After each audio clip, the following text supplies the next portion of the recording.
Polisi menangkap pelaku pembunuhan wanita berinisial RM 50 tahun yang jasadnya ditemukan di dalam koper di Cikarang Barat, Bekasi. Pelaku bernama Ahmad Arif Ridwanullah menghabisi nyawa korban di sebuah kamar hotel di daerah Bandung, Jawa Barat.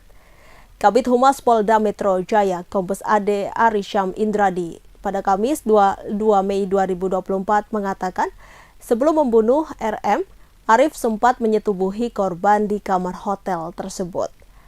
Arif juga merampas uang sebesar 43 juta rupiah dari tangan korban. Uang milik perusahaan itu rencananya akan disetorkan korban ke bank. Kombes AD melanjutkan, uang puluhan juta rupiah itu diduga akan digunakan pelaku untuk membiayai resepsi pernikahannya. Keberadaan pelaku dan korban di hotel di wilayah Bandung, Jawa Barat sempat terekam kamera CCTV. Keduanya masuk ke kamar hotel pukul 09.51 waktu Indonesia Barat. Pelaku terlihat mengenakan kemeja dan celana panjang berwarna gelap, sementara korban mengenakan jaket berwarna merah, hijab dan celana panjang serta menggendong tas ransel. Pada pukul 18.40 waktu Indonesia Barat, pelaku keluar dari kamar hotel seorang diri sembari membawa koper yang diduga berisi mayat korban. Adapun pelaku dan korban merupakan rekan kerja di sebuah perusahaan swasta. Pelaku bekerja sebagai auditor, sedangkan korban bekerja sebagai kasir. Setelah beberapa hari buron, pelaku akhirnya berhasil ditangkap di Palembang, Sumatera Selatan pada Rabu 1 Mei 2024.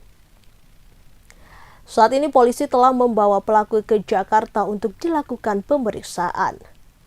Polda Metro Jaya akan merilis kasus pembunuhan ini pada Jumat 3 Mei 2024. Pemirsa, pelaku pembunuhan wanita dalam koper di Bekasi, Jawa Barat ternyata sebentar lagi akan melangsungkan resepsi pernikahan. Lantaran terjerat hukum, acara resepsi yang rencananya akan digelar pada 5 Mei mendatang terpaksa dibatalkan. Pelaku yakni AARN, 28 tahun, sebelumnya telah menikah dengan LS di Palembang, Sumatera Selatan pada 10 Maret lalu. Menurut kakek LS, Ali Rahman, akad nikah digelar bertepatan dengan malam ketiga meninggalnya ibu dari pengantin wanita. Saat ini LS dikabarkan mengalami syok berat dan bahkan tak ingin berbicara. Setelah ditinggal sang ibu, pengantin wanita tersebut juga batal menggelar resepsi. Sebelumnya, polisi menangkap AARN di Palembang pada Rabu 1 Mei 2024 setelah seminggu menjadi buron. Pelaku ditangkap karena membunuh rekan kerjanya RM 50 tahun di sebuah hotel kawasan Bandung, Jawa Barat. Polisi menyebut AARN sempat menyetubuhi RM serta merampas uang puluhan juta dari korban sebelum membunuh. Setelah itu, pelaku memasukkan jasad RM ke dalam koper lalu membuangnya ke pinggir jalan di Cikarang, Bekasi. Dugaan sementara motif pembunuhan ini karena pelaku terdesak kebutuhan ekonomi untuk biaya resepsi pernikahan. RM 50 tahun, seorang karyawati swasta yang tinggal di Rancasari, Kota Bandung, Jawa Barat, ditemukan tewas dalam koper. Mayat korban ditemukan dalam koper berwarna hitam di wilayah Cikarang, Bekasi, Jawa Barat pada Kamis 25 April 2024. Kondisi mayat ditemukan dalam kondisi utuh dan bukan korban mutilasi. Namun polisi menyebut ada luka cukup parah di bagian kepala sebelah kiri dan memar di bibir. Korban ditemukan masih mengenakan pakaian lengkap berwarna merah dan hijab serta masih menggunakan cincin. Selain itu, ditemukan sejumlah uang dalam koper. Sebelum ditemukan tewas, RM sempat menyetorkan sejumlah uang perusahaan ke bank yang tak jauh dari kantornya pada Rabu 24 April 2024. Namun setelah pamit, korban tak pulang hingga akhirnya ditemukan dalam kondisi tak bernyawa di wilayah Cikarang. Korban dibunuh di Bandung, pelaku ditangkap di Palembang. Dari hasil penyelidikan, polisi akhirnya menangkap terduga pembunuh RM, yakni AARN, di wilayah Palembang, Sumatera Selatan. Penangkapan terduga pelaku dibenarkan oleh Kabid Humas Polda Metro Jaya, Kombes Ade Arsyam Indradi. Ia juga mengatakan saat ditangkap tim gabungan Polda Metro Jaya, Polres Metro Bekasi, Polsek Cikarang Barat, dan Polresta Bandung, pelaku tidak melakukan perlawanan. Ya, jadi rekan-rekan, tersangka sudah ditahan, ya. Jadi beberapa waktu yang lalu tim gabungan Subdit Jatanras Ditreskrim Polda Metro Jaya, kemudian Satreskrim Polres Metro Bekasi, Unit Reskrim Polsek Cikarang Barat, dibantu juga waktu pengembangan pendalaman dibantu oleh teman-teman dari Satreskrim Polrestabes Bandung. Kemudian akhirnya mengerucut kepada tersangka saudara AARN, ditangkap dan diamankan di Palembang yang dibantu juga oleh jajaran Polda Sumatera Selatan. Setelah diamankan, tadi malam tiba sekira jam 23 sekian, langsung dibawa ke Polsek Cikarang Barat. Ya, besok hari Jumat jam 10 akan dilaksanakan rilis. Ada beberapa hal yang ditemukan dari fakta penyidikan. Sementara tidak terlalu mendalam, rekan-rekan besok akan disampaikan lebih rinci. Yang pertama, korban diduga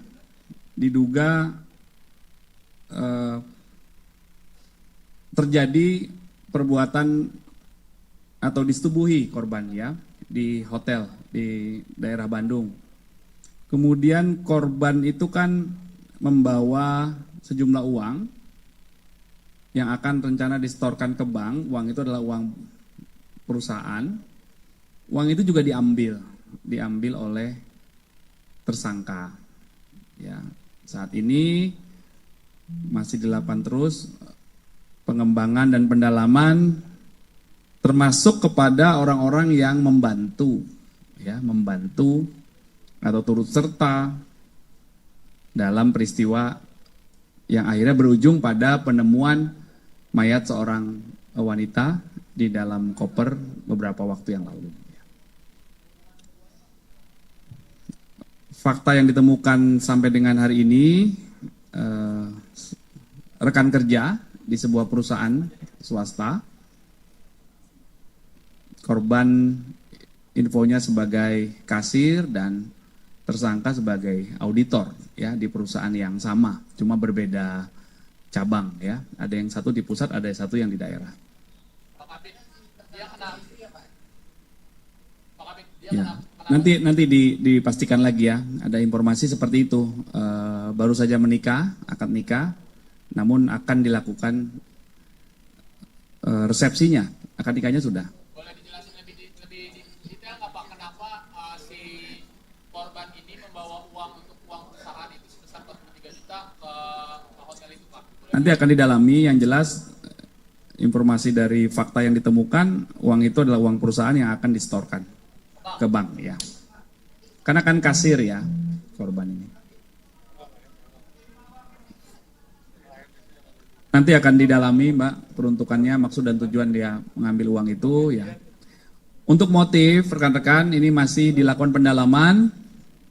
Mohon waktu, mungkin besok saat rilis nanti akan disampaikan, ya. Ini tapi masih proses pendalaman, jadi mohon bersabar untuk pertanyaan tentang motif. Masih dilakukan pendalaman. Yang jelas fakta-faktanya itu, ya. Ditemukan mayat seorang wanita, kemudian akhirnya diamankan seorang laki-laki yang diduga pelaku, ditetapkan tersangka dan sudah ditahan. Kemudian ada fakta dua peristiwa tadi, ya, dugaan persetubuhan dan ya, bentar, dari kiri dulu, ya, kita sekarang atur lagi. Terus Pak, apa benar bahwa pembunuhan itu berlangsung di hotel yang di Bandung setelah mereka melakukan hubungan intim? Saya juga tidak apakah benar itu, karena kan dari CCTV, dari rekaman itu si tersangka hanya beberapa jam setelah mereka masuk, sorenya kan dia keluar dengan menenteng koper sama persis koper yang ditemukan Ya, di benar. negara. Benar. 43 juta. Ya.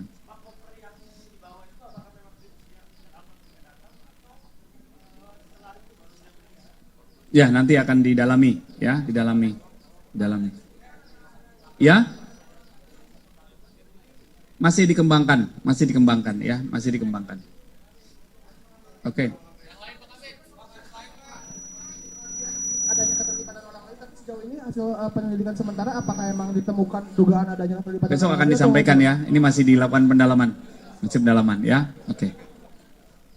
Karena saya nggak boleh berandai-andai kan. Saya berdasarkan fakta dan data yang saya terima dari penyidik. Kita nggak bisa berandai-andai. Ya, yang jelas saya kasih informasi awal, masih dilakukan pendalaman dugaan keterlibatan pelaku lainnya. Ya.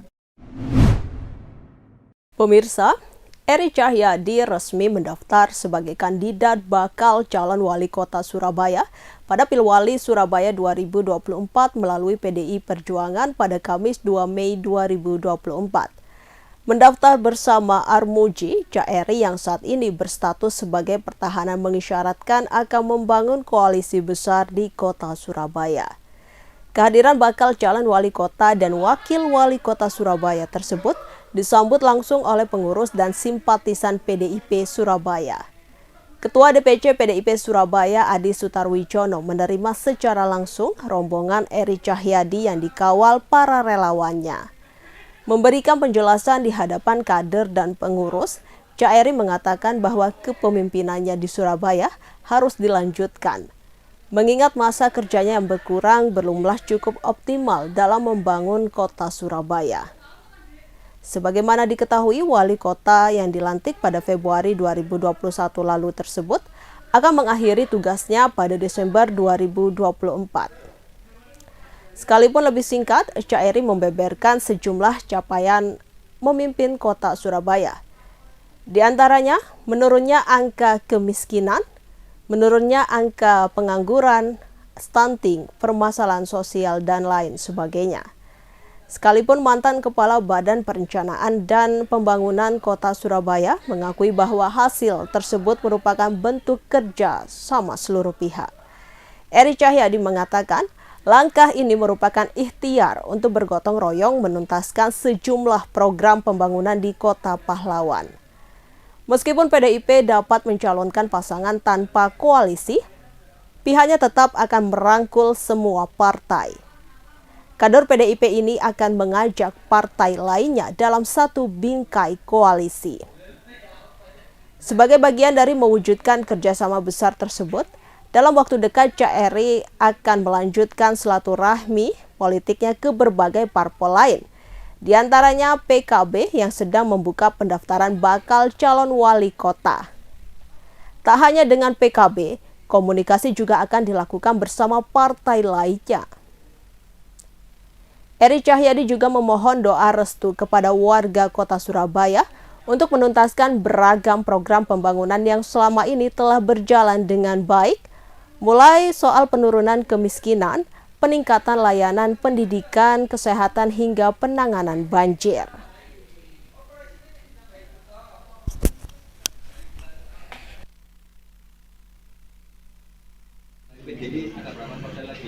Kita ini membangun Surabaya dengan kekuatan kebersamaan. Jadi saya insya Allah, tadi sampaikan Pak Ketua DPC, saya juga akan membangun Surabaya dengan kekuatan semua ya, kekuatan yang terbesar. Karena tujuannya ini sama. Surabaya berbeda. Surabaya tidak dibangun dengan kekuasaan. Surabaya tidak dibangun dengan kuat-kuatan, tidak.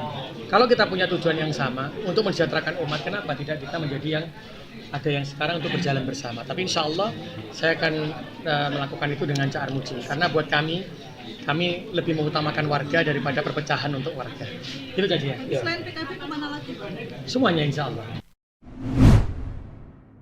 Acara nonton bareng atau nobar laga Piala Asia U23 Indonesia melawan Irak di pendopo KRT Sosro Kusumo, Nganjuk berlangsung secara meriah Kamis 2 Mei 2024. Acara tersebut dihadiri ratusan warga termasuk PJ Bupati Nganjuk Sri Handoko Taruna beserta jajaran Forkopimda dengan mengenakan jersey timnas. Pertandingan berjalan dengan intensitas tinggi, kedua tim saling serang dan menciptakan gol.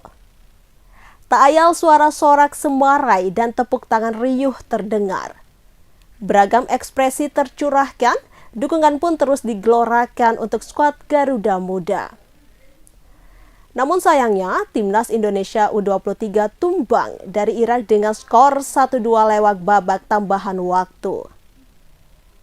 PJ Bupati Sri Handoko Taruna mengatakan kegiatan nobar ini dapat membangun semangat kebersamaan dan komunikasi yang baik antara pemerintah dengan seluruh lapisan warga.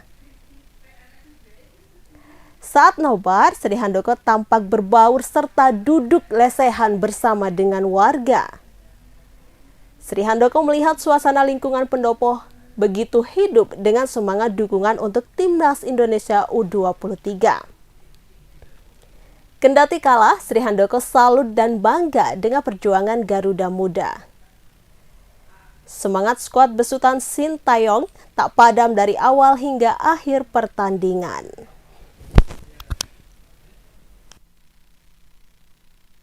Kalau menurut saya nobar ini sebenarnya kita membangun sebuah komunikasi yang baik antara kami di bagian pemerintah dan seluruh masyarakat Kabupaten Nganjuk yang ikut nonton pada malam hari.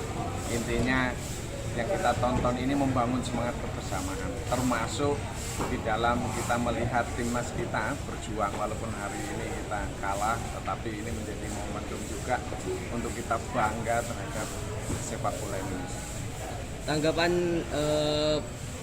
pemain hari ini seperti apa Pak ini? Semangatnya luar biasa kok, sampai titik terakhir semangatnya luar biasa, dan ini juga yang nonton juga saya senang, saya juga melihat lingkungan pendopo ini menjadi suasana yang begitu bahagia, begitu memiliki semangat bela negaranya tinggi sekali.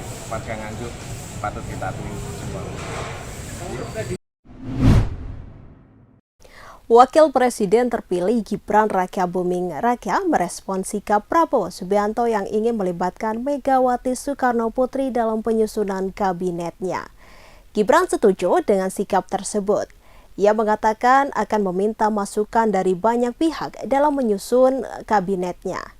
Tak terkecuali Presiden kelima Republik Indonesia Megawati Soekarno Putri. Pernyataan itu disampaikan Gibran di Solo pada Kamis 2 Mei. Menurut Gibran, pihaknya bakal mengajak semua tokoh-tokoh senior dalam penyusunan kabinetnya. Namun saat ini pihaknya belum melakukan komunikasi dengan Megawati. Sebelumnya, juru bicara Prabowo, Dhanil Anzar Simanjuntak mengatakan Prabowo menerima masukan dari banyak pihak untuk menyusun kabinet pemerintahannya ke depan. Prabowo disebut bakal mendengar masukan dari para Presiden Republik Indonesia seperti Presiden Jokowi, Susilo Bambang Yudhoyono, bahkan Megawati Soekarno Putri. Wakil Bupati Situbondo Hairani mendatangi kantor DPC PDIP Situbondo Jumat 3 Mei 2024. Orang nomor 2 di lingkungan pemerintah Kabupaten Situbondo itu datang ke DPC PDIP dengan didampingi pengurus partai pengusung, yakni Partai Demokrat dan Partai Hanura untuk mengambil formulir pendaftaran bakal calon bupati dan wakil bupati yang akan berkontestasi di pemilu tahun 2024. Untuk informasi selengkapnya akan disampaikan rekan Izzy Hartono. Pemirsa Tribun, dapat kami laporkan Wakil Bupati Situbondo Haja Haironi mendatangi kantor DPC PDI Perjuangan Situbondo Jumat tanggal 3 bulan 5 2024. Orang nomor 2 di lingkungan Pemkab Situbondo ini datang ke kantor DPC PDI dengan didampingi pengurus partai pengusung yakni Partai Demokrat dan Hanura untuk mengambil formulir pendaftaran bakal calon bupati dan wakil bupati yang akan berkontestasi di pemilu kada tahun 2024 mendatang. Rombongan mantan anggota DPRD dari politisi P3 ini tiba di kantor DPC PDIP sekitar pukul 10.30 WIB dan langsung ditemui oleh tim penjaringan Bacabub dan Bacawabub PDIP Situbondo. Sebelumnya, Partai Banteng Moncong Putih ini menerima tim dari bakal calon Bupati Karnadi dan yang merupakan Rektor Universitas Abdurrahman Saleh dan juga Yusuf Rio Wahyu Prayogo atau Rio Patenang. Wakil Bupati Situbondo Haja Khaironi membenarkan kedatangannya ke PDIP untuk mengambil formulir pendaftaran Bacawabub. Bahkan dia dengan tegas menyatakan bahwasanya dirinya mendaftar sebagai Cawabub dalam pemilu kada tahun 2024. Menurutnya pihaknya ikut mendaftar karena ingin mendapatkan dukungan dari berbagai partai yang ada di Kabupaten Situbondo. Sementara itu, Sekretaris Penjaringan Cabuk Cawabub PDIP Situbondo Sugiarto mengatakan kedatangan Wabub Situbondo dalam rangka pengambilan formulir pendaftaran Cabuk Cawabub. Bahkan dia menegaskan kedatangan Haja Khaironi mendaftar sebagai calon wakil bupati. Sejauh ini, kata Sugiarto, sudah ada 3 pendaftar yang datang dan mengambil formulir di kantor PDIP. Yang pertama dari Karnadi yang disusul dengan Yusuf Rio Wahyu Prayogo atau Rio Patenang, serta yang terakhir Wakil Bupati Situbondo Haja Khaironi. Bahkan Sugiarto menegaskan tidak menutup kemungkinan dalam beberapa jam ke depan akan ada calon yang akan mengambil formulir pendaftaran. Demikian dapat kami laporkan dari Situbondo. Apa ini Bu Wabub ke PDI pengambilan sendiri atau untuk nanti saja ya. Artinya Ibu Wabub mengambil formulir untuk mendaftar di PDI ini. Dari sebagai apa ini Bu nanti Bu? Sebagai cabub atau cawabub? Wabub. Cawabub ya. Cawabub berarti mengambilkan ini. Harapannya seperti apa Ibu dengan mendaftar di PDIP ini? Sudah nanti. Artinya tetap ingin mendapat dukungan partai gitu Bu ya? Iya jelas. Oke. Iya. Download Tribun X sekarang. Menghadirkan lokal menjadi Indonesia.